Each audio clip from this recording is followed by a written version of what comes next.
Right now, 2 out of 3 Americans are still living paycheck to paycheck. And I was too. But years ago, I made a decision to break free of that cycle and I never looked back. So in this video, I'll share exactly how I did it and how you can too. I'll walk you through the 5 steps I personally took that literally changed my financial future. And I promise to make it straightforward, easy, and actionable so you can make the changes you need to make today. I'm Ernest and I came to the US as an immigrant and started working as a housekeeper, a cook, and in retail. Over the years, I started investing in real estate and built a personal multi-million-dollar real estate portfolio in just a few years. And on this channel, I share practical advice about personal finance, investing, and building wealth. So let's dive in. All right, so here's what worked for me. Step 1, I looked at my monthly income. Step 2, I inspected my monthly expenses and removed all the unnecessary ones. Step 3, calculated the difference between my monthly income and monthly expenses. And step 4,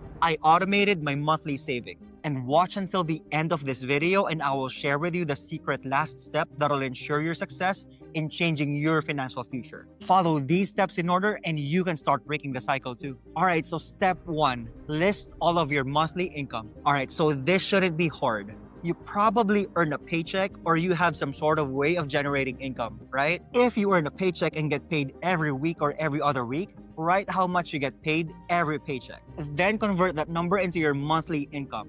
If you get paid every other week, multiply that number by 2. And if you get paid every week, multiply that number by 4. Write that number down. And before I forget, I want you to list down your income as they hit your bank account. If your paycheck says you made a gross amount of $2,000, but only $1,500 actually hit your bank account after taxes, I want you to write down the $1,500 and convert that to a monthly basis. Essentially, we need to know how much money we're actually working with every month. So if you own your own business, self-employed, or work a side hustle, you hopefully have an idea on how much you make. Simply convert that to a monthly number. I recommend looking at the past 3 or even 6 months and get the average. Don't simply base this number on the most money you made in a month. If your income fluctuates from month to month, make sure you get the average. Then make sure to take 20 to 30% off that to set aside for taxes. For the purpose of this video, let's say 25% just to average it out. We definitely want to set aside some money for when Uncle Sam comes knocking. So say you make an average of $4,000 every month, and if you take 25% off that,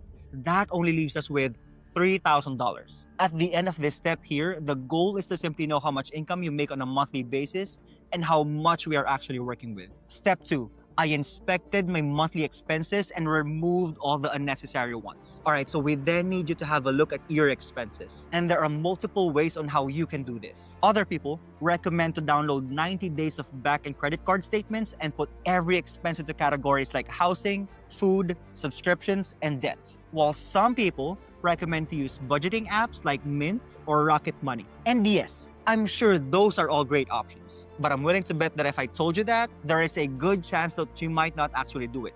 So I propose a hopefully easier way of doing it. It works for me, and I hope it works for you too. This is what I do. I sit down and write all of my expenses, literally every expense that I can think of. I look at it from a weekly and monthly basis. I ask myself, what are the things that I pay for every month? Also, what are the things that I spend on every week? So on a monthly basis, these can be things such as rent or mortgage payment, your car payment, car insurance, utilities, and monthly subscriptions. And on a weekly basis, these can be things like how much you spend on a week eating out, buying groceries, or getting gas. List them on a piece of paper or on a spreadsheet. I personally like to use a spreadsheet for easy math. But if that's not your thing, you can just list it on a piece of paper. All right, so remember, the key here is to be honest with yourself. Don't say, I think I only spend this much, where in fact you really spend much more than that. Remember, you are taking your very first step towards building your financial future, so don't cheat on yourself here. Now I want you to assign a monthly number next to your expenses. For the expenses that you pay for monthly, just write how much those are every month. And for the things that you pay for on a weekly basis, simply multiply them by 4 to convert it to a month. Now here comes the exciting part. I want you to add all those expenses up.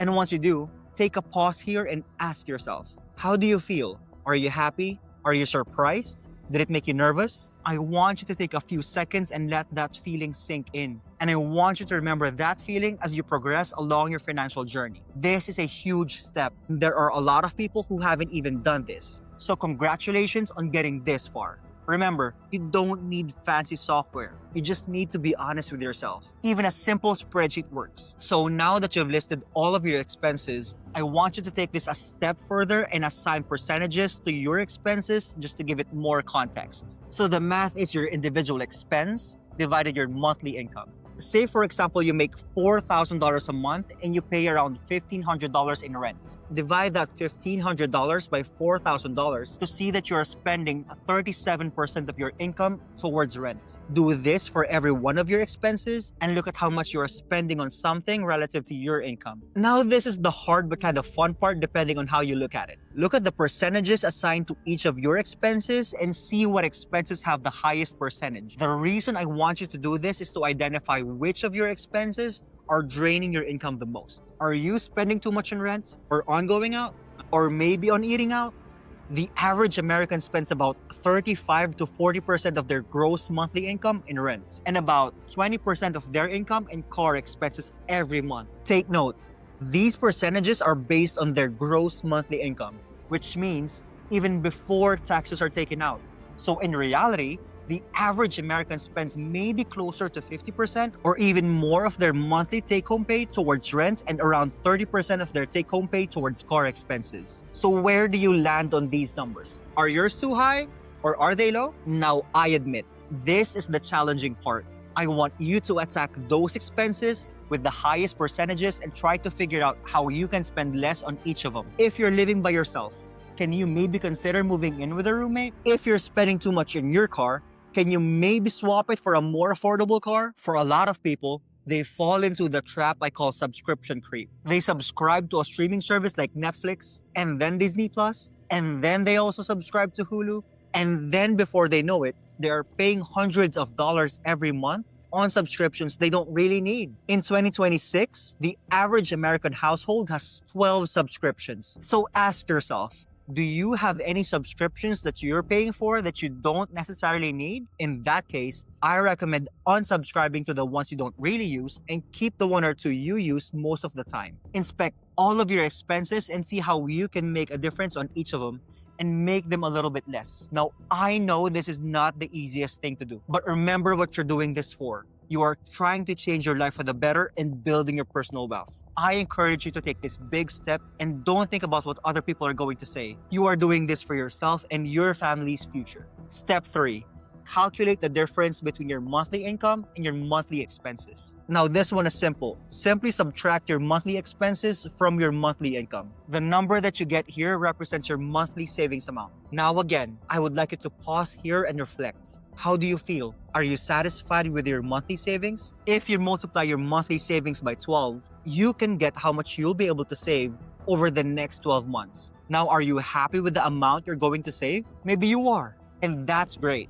I'm really happy for you. But if you're not, that's okay too. We all have to start somewhere. The key here is I want you to remember how you're feeling now, and instead of feeling disappointed, I want you to use that feeling as motivation to increase your monthly savings. But for now, let us move on to the next step. Step 4, automate your monthly savings. The next step is to open up a savings account. The popular advice here is to open up a high-yield savings account. A high-yield savings account is a type of bank account that pays you extra money, called interest, just for keeping your savings in it. Now, if you know of a high-yield savings account or have the time to quickly find one that you like, then great. By all means, go ahead and open a high-yield savings account. If not, I don't want you to get stuck and spend too much time thinking that you have to open a high-yield savings account. The key here is to continue taking action instead of falling in the analysis paralysis trap. I recommend that you just go ahead and simply open a new savings account with the bank you already have a relationship with.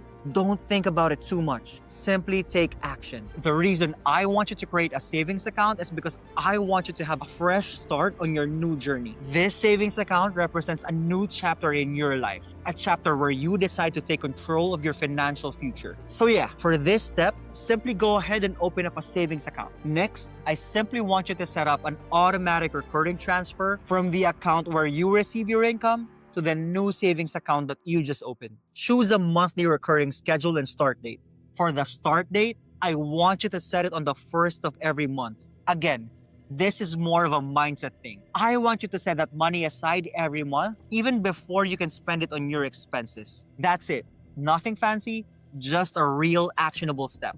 All right, so here's the bonus last step. Here, I want you to simply commit. I am including this step because I want to help you make sure that you're successful. Commit to the monthly savings that you have determined for yourself. Creating wealth and improving your financial situation is a long-term commitment.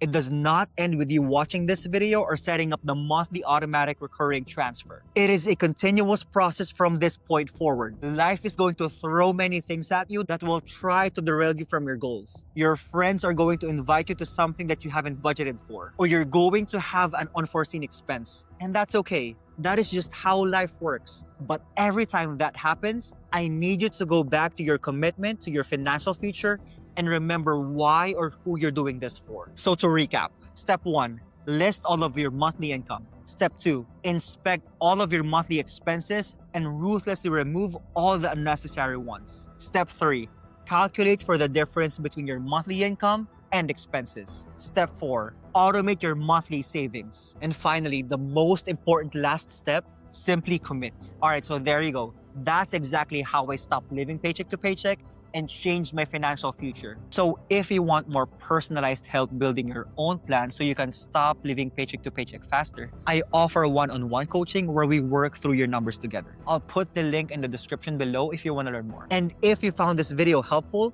hit like, subscribe, and share this with someone who you think might benefit. I post new videos every week on personal finance, investing, and real estate. All right, and as always, here's to your success. Keep pushing forward, and I'll see you in the next video.